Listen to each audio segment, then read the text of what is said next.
Sige, simulan natin ang ating pag-uusap ngayon. May isa akong tanong na galing mismo sa mga sources natin na medyo nakakahiyanig. Sige, ano yon? Game. Heto na. Ano kaya kung ang pinakamalaking banta sa ministeryo o sa kahit anong pamumuno ay hindi yung mga inaasahan natin? Yung mga kalaban sa labas. Oo, hindi pag-usig, hindi kakulangan sa pera o yung kulturang kontra sa'yo. Paano kung ang totoong panig ay yung mga taong handa na sa labas pero hilaw pa sa loob? Okay. Gets mo?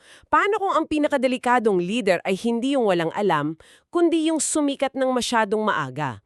Yung magaling, kinikilala, inilagay agad sa pwesto? Bago pa man mahubog yung kaluluwa. Eksakto, bago pa man kayanin ng puso at kaluluwa niya ang bigat ng impluensya. Ang bigat niya, no? Sobra.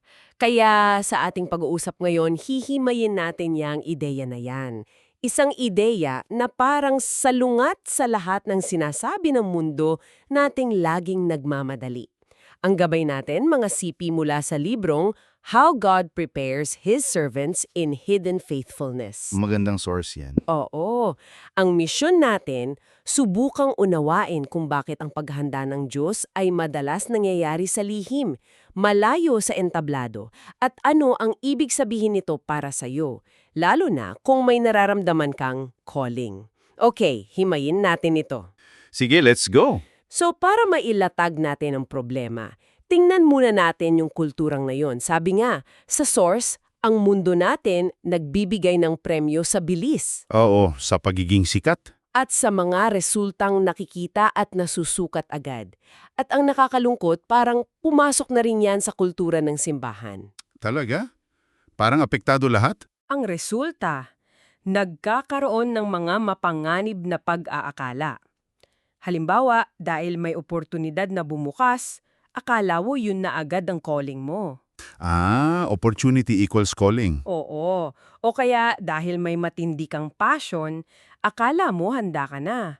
Passion equals preparation. Tapos yung anointing, nagiging simpleng talento na lang na kailangang i-showcase agad. Parang kung kaya mo at available ka. Go na, handa ka na. May pumapalakpak sa'yo eh. Alam mo, ang ganda ng term na ginamit ng source para dyan.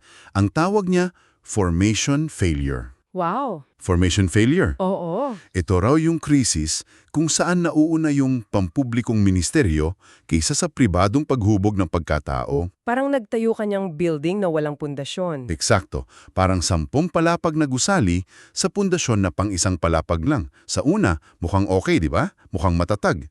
Pero hintayin mo lang yung unang bagyo. Ayon, hintayin mo yung unang lindol at makikita mo yung resulta. At ang panganib, hindi lang yung mga malalaking iskandalo na nababalitaan natin. Hindi lang yon. Hindi. Madalas daw, ang bunga nito ay mas tahimik pero kasing mapanira. Yung pagkapagod o burnout.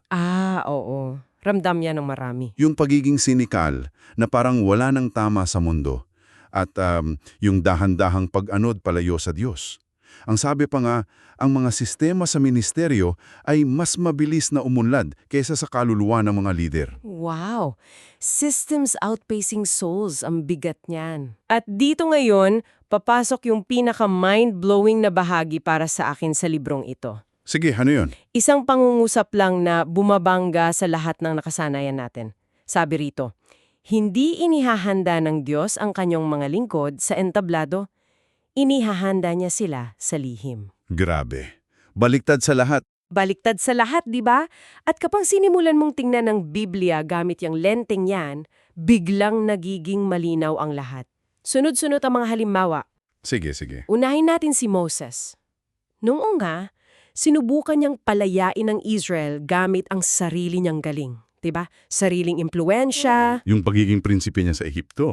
At sarili niyang lakas, pumatay siya. Anong resulta? Bigong-bigo. Bigong-bigo. Yes. Kinailangan niyang tumakas. At hindi lang basta takas, no? 40 taon, isipin mo yun. 40 taon sa ilang. Hindi yon bakasyon. Isa yung kumpletong pagtanggal ng lahat ng akala niyang kwalifikasyon niya. Mula prinsipe, naging pastol. Grabe yung ego crush doon. Sobra. At doon sa ilang, hindi lang siya naghihintay. Sabi nga ng source, yung ilang ay hindi pagkaantala, iyon ang eskwelahan. I like that the desert is the school. Oo. Doon niya natutunan ng pasensya sa pag-aalaga ng tupa, isang skill na kakailangan niya para alagaan ang isang buong bansang pasaway. Makes sense. Doon niya natutunan na dumipende sa Diyos para sa lahat. Hinubog muna siya bilang pastol bago siya ginawang tagapagpalaya. Grabe yung 40 taon na yun. At hindi lang siya. Paano naman si David? Pinahiran na siyang hari habang binatilyo pa lang. Oo, habang pastol pa. Pero dumiretso ba siya sa palasyo? Hindi. Bumalik pa siya sa pag-aalaga ng tupa sa pagiging nobody. Tapos naging takas pa, di ba? Nagtatago sa mga kuweba. Oo, mula kay Haring Saul. At yung panahon niya sa mga kuweba, napakahalaga noon. Yun ang training ground niya sa pagtitiwala. Paanong naging training ground? Isipin mo, 2 beses niyang pwedeng patayin si Saul. Kunin na yung trono, pero hindi niya ginawa. Tama. Bakit? Kasi sa lihim, sa gitna ng pressure, natutunan niyang igalang ang proseso at tamang panahon ng Diyos. Natutunan niyang ang korona ay hindi inaagaw. Ipinagkakatiwala. Ipinagkakatiwala. Sa isang taong napatunayan na mas matimbang ang pagsunod kaysa ambisyon. Kung hindi siya dumaan sa kuweba, baka naging Saul version 2.0 lang siya. May punto ka dyan. At may isa pa, si Apostol Pablo. Si Pablo. Matapos yung napakadramatikong pagbabago niya sa daan patungong Damascus, isipin mo, okay, gamitin na agad to. Ang talino, ang galing. Pero hindi, no? Hindi, sabi niya sa Galatians, pagkatapos nun, dinala muna siya sa Arabia. Lihim, walang nakakakilala. Eksakto. At ang Arabia, para kay Pablo, parang lugar yon ng deconstruction at reconstruction. Anong ibig sabihin yan? Kailangan mo nang gibain yung mga dating pundasyon niya. Yung pagiging pariseyo niya, yung taas ng tingin niya sa sarili, yung galing niya sa batas, lahat yun sa Arabia, walang kwenta. Hinubaran muna siya.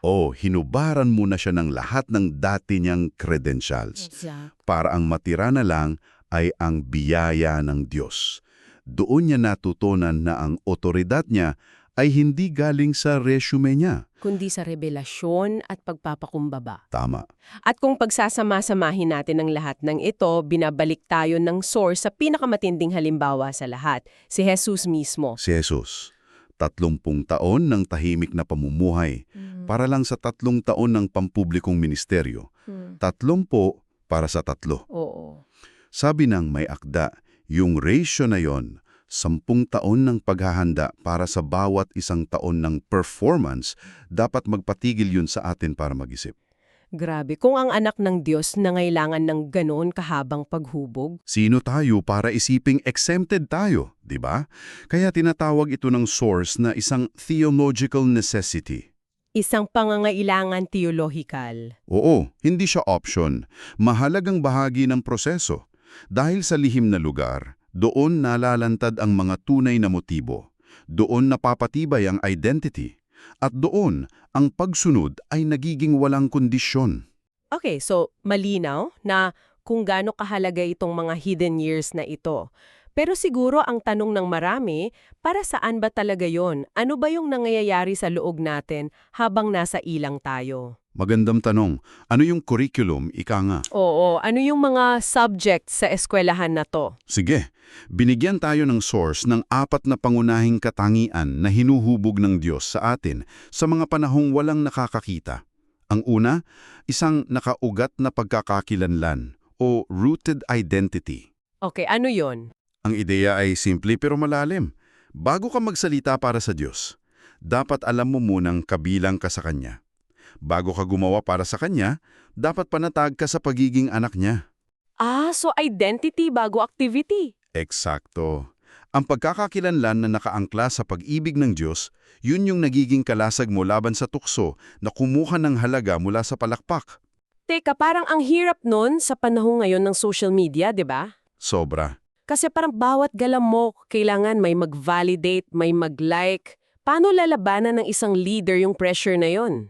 At dyan mismo pumapasok ang kahalagahan ng hidden years. Kasi sa mga panahong iyon, walang likes, walang comments, walang audience.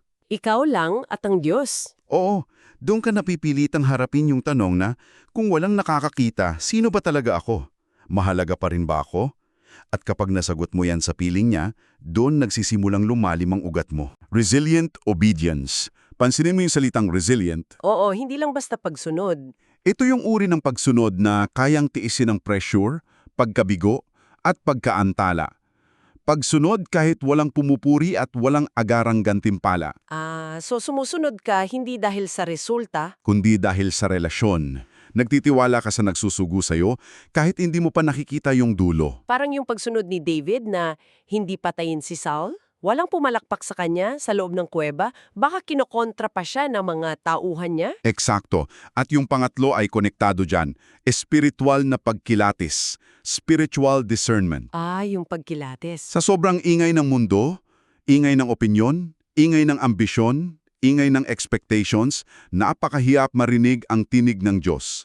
Ang hidden years ay parang pagpunta sa isang soundproof room. Para luminaw yung pandinig mo. Oo, sa katahimikan, natututo tayong kilalanin ang pagkakaiba ng boses ng Diyos, sa boses ng ating ego, sa boses ng takot, at sa boses ng pressure. At ang hirap i-distinguish nun, no? Yung boses ng Diyos sa boses ng gusto ko lang talaga to. Mukhang sa katahimikan lang talaga yan nalilinaw. Okay, at ang pang-apat. Ang pang-apat at huli ay matibay na kakayahan, enduring capacity. May sinabi si Jesus, di ba? Kung sino ang mapagkakatiwala sa maliit na bagay, ay mapagkakatiwala din sa malaki. Yung faithfulness in the small things. Oo, ang paghubog sa lihim ay tungkol dyan. Yung paghahanda ng sermon na 10 lang ang makikinig, yung pagdarasal para sa iba kahit walang nakakaalam, yung pagiging tapat sa pamilya mo sa likod ng saradong pinto. Mga hindi glamorosong gawain. Eksakto. Ayon sa source, ang katapatan sa mga hindi nakikitang responsibilidad na ito ang nagpapalakas sa ating spiritual muscles. Iniihanda tayo nito para buhati ng mas mabibigat na gawain sa hinaharap ng hindi guo ang ating kaluluwa. So, kung ito yung mga hinuhubog, identity, obedience, discernment, at capacity, binabago nito ang lahat. Ibig sabihin, mali pala yung tanong na madalas nating tinatanong. Oo, this raises an important question, di ba? Kung ito ang hinahanap ng Diyos, bakit iba ang hinahanap natin? Oo, at ito yung isa sa mga pinakamalakas na suntok ng source para sa akin.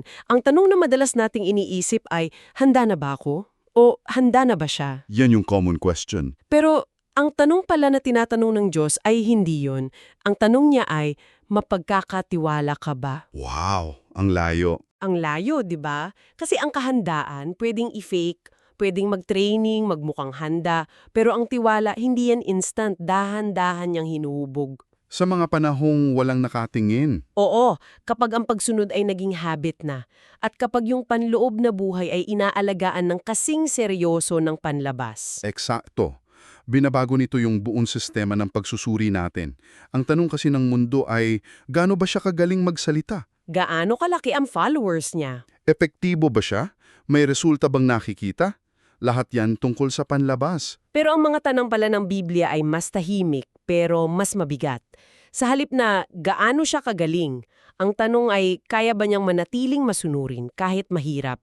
Tama, kahit may kapalit. At sa halip na gaano kalaki ang impluensya niya, ang tanong ay nakaangkla ba ang puso niya sa Diyos o sa mga resulta? Yun. Kumukuha ba siya ng buhay mula sa Diyos o mula sa kanyang ministeryo? Dalawang magkaibang bagay yon. At sa halip na epektibo ba siya, ang pinakamahalaga at pinakasusi sa lahat ng tanong ay, Nahubog ba siya? ayan, nahubog ba siya? Oo. Dahil ayon sa source, ang tunay na otoridad sa kaharian ng Diyos ay hindi inaagaw sa pamamagitan ng ambisyon at galing. Ito ay ipinagkakatiwala sa mga taong natutong magpasakop, magtiwala at sumunod sa lihim. So para sa iyo na nakikinig, ibinabalik tayo ng source sa pinakaugat ng konsepto ng calling. Ang pagtawag pala ay hindi lang tungkol sa isang assignment. Hindi lang tungkol sa isang gawain. Oo, ito ay tungkol sa alignment. Yung pagiging uri ng tao kung saan maaaring dumaloy ang layunin ng Diyos nang walang halong pagbaluktot mula sa ating ego, pride o insecurity. Ang ganda niyan. Alignment. Ang layunin ay hindi maging bida. Kundi maging isang malinis at matibay na daluyan. At may iiwan ang source na isang napakagandang kaisipan para sa iyo. Sinasabi rito na ang mga hidden years, Yung mga panahon ng paghihintay, yung mga panahong pakiramdam mo ay napag-iiwanan ka, hindi yan parusa. Hindi parusa. Ano yun? Ito raw ay awa. Hindi pinipigilan ng Diyos ang iyong impluensya. Sa katunayan, pinoprotektahan niya ang kanyang mga lingkod sa pamamagitan ng paghahanda sa kanila. Wow! Pinoprotektahan? Oo, dahil ang buhay na humubog sa lihim, ang tanging buhay na may sapat na lakas para makatayo at makatagal sa publiko. Kaya, ito ang huling tanong na iiwan namin para pag-isipan mo. Sa gitna ng mga hamon mo ngayon, o sa mga panahong tila walang nangyayari sa buhay mo at naiinip ka na? Yung feeling na stuck ka. Oo. Sa halip na itanong kung kailan kaya ako gagamitin o kailan ba ang breakthrough ko, subukan mong itanong ito. Ano kaya ang hinuhubog ng Diyos sa akin ngayon, dito mismo sa lihim na ito, na siyang magiging pundasyon ng aking lakas sa hinaharap? Ang ganda ng tanong na yan. Baka yung frustration mo, yung paghihintay mo, baka yan mismo ang classroom mo. At ang tanong ay hindi kailan ako lalabas, kundi anong natututunan ko dito sa loob.